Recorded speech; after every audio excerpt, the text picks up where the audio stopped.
Hello दर्शन नमस्कार सबैजनालाई। आज हाम्रो बिहान 5 बजेदेखिको गहुँ काट्ने कार्यक्रम, 4वटा गरा गहुँ काटेर अहिले चाहिँ अब हामी खाना खान चाहिँ जाँदैछौँ। यस्तै छ गाइजहरू। अब हाम्रो चाहिँ गहुँ काट्ने कार्यक्रम, कोहीलाई यसो सहयोग गर्ने मन छ भनेपछि आउनु होला। एकदम हामी सहयोगी दाताहरूको खोजीमा छौँ, आवश्यकता छ सबैजनाहरू। गाइजहरू हेर्नुहोस्, अझै यति बाँकी छ काट्न। गहुँ चाहिएको छ भने पनि भन्नु होला सबैजनाले। यस्तै छ हजुर, यस्तै छ गाउँघरको खेतीपाती मेलापात। आज शनिबार विशेष अनि गहुँ काट्ने कार्यक्रम। अब फेरि 2 घन्टा रेस्ट गरेर, खाना खाएर रेस्ट गरेर फेरि चाहिँ हामी गहुँ काट्न आउनेछौँ। हेर्नुहोस्, यस्तै छ खेतीपातीहरू। गाइजहरू, तपाईँहरूले के छ, गहुँ काट्नुभयो कि भएन? गाउँले जीवन यस्तै छ। यता हाम्रो घाँस छ सरर, यता चाहिँ गहुँ, टक्क गहुँबारी हाम्रो चाहिँ यसरी छ। ल हवस् त, नमस्कार, शुभ दिन सबैजनालाई।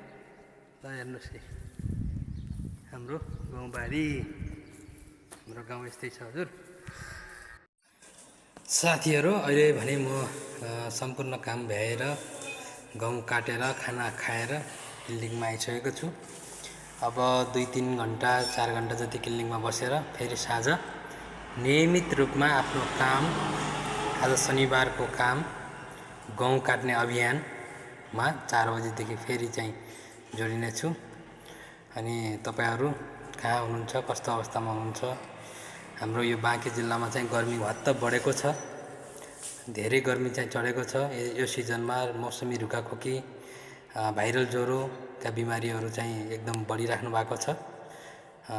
आफ्नो चाहिँ सुरक्षा गर्नुहोला, आफ्नो ख्याल राख्नुहोला, जथाभावी औषधि प्रयोग नगर्नुहोला भन्ने चाहिँ सल्लाह दिन चाहेँ।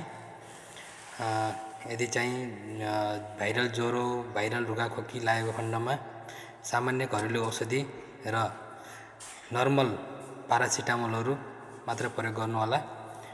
ठिक भएन भने नजिकको स्वास्थ्यकर्मी अथवा चिकित्सकसँग सल्लाह गरेर अनि मात्र एन्टिबायोटिकको प्रयोग गर्नुहोला भन्ने चाहिँ तपाईँहरूलाई सल्लाह दिँदै, केही समस्या परेमा सम्झिनु होला भन्ने चाहिँ भनाइराख्दै फेरि अब 4 बजेपछि किसानी काममा चाहिँ व्यस्त हुनेछु। त्यतिन्जेलसम्मका लागि तपाईँहरू सबैलाई धन्यवाद। मेरो भिडियो हेरिदिनु भएकोमा थ्याङ्क यू सो मच। नमस्ते सबैजनालाई।